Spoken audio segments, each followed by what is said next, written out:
Leçon 17. Je ne vois pas de choses neutres. Cette idée est une autre étape vers l'identification de cause et effet tels qu'ils opèrent réellement dans le monde. Tu ne vois pas de choses neutres parce que tu n'as pas de pensée neutre. C'est toujours la pensée qui vient en premier, malgré la tentation de croire que c'est l'inverse.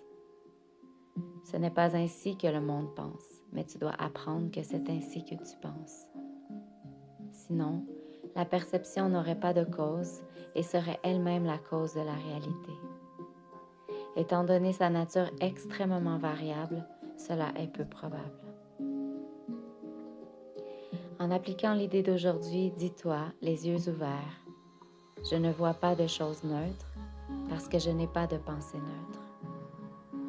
Puis regarde autour de toi, en posant ton regard sur chaque chose que tu notes assez longtemps pour dire « Je ne vois pas un oiseau neutre parce que mes pensées au sujet des oiseaux ne sont pas neutres. »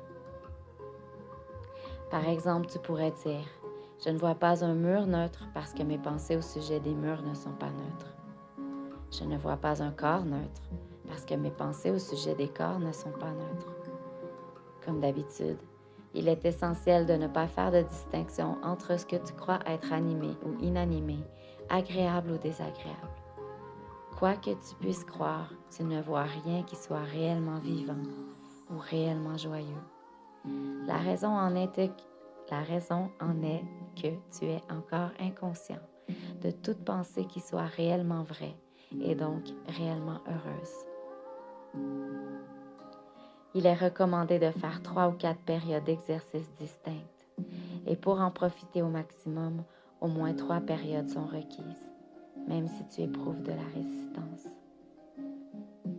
Dans ce cas, toutefois, la durée de la période d'exercice peut être réduite à moins de la minute, environ, qui est recommandée autrement.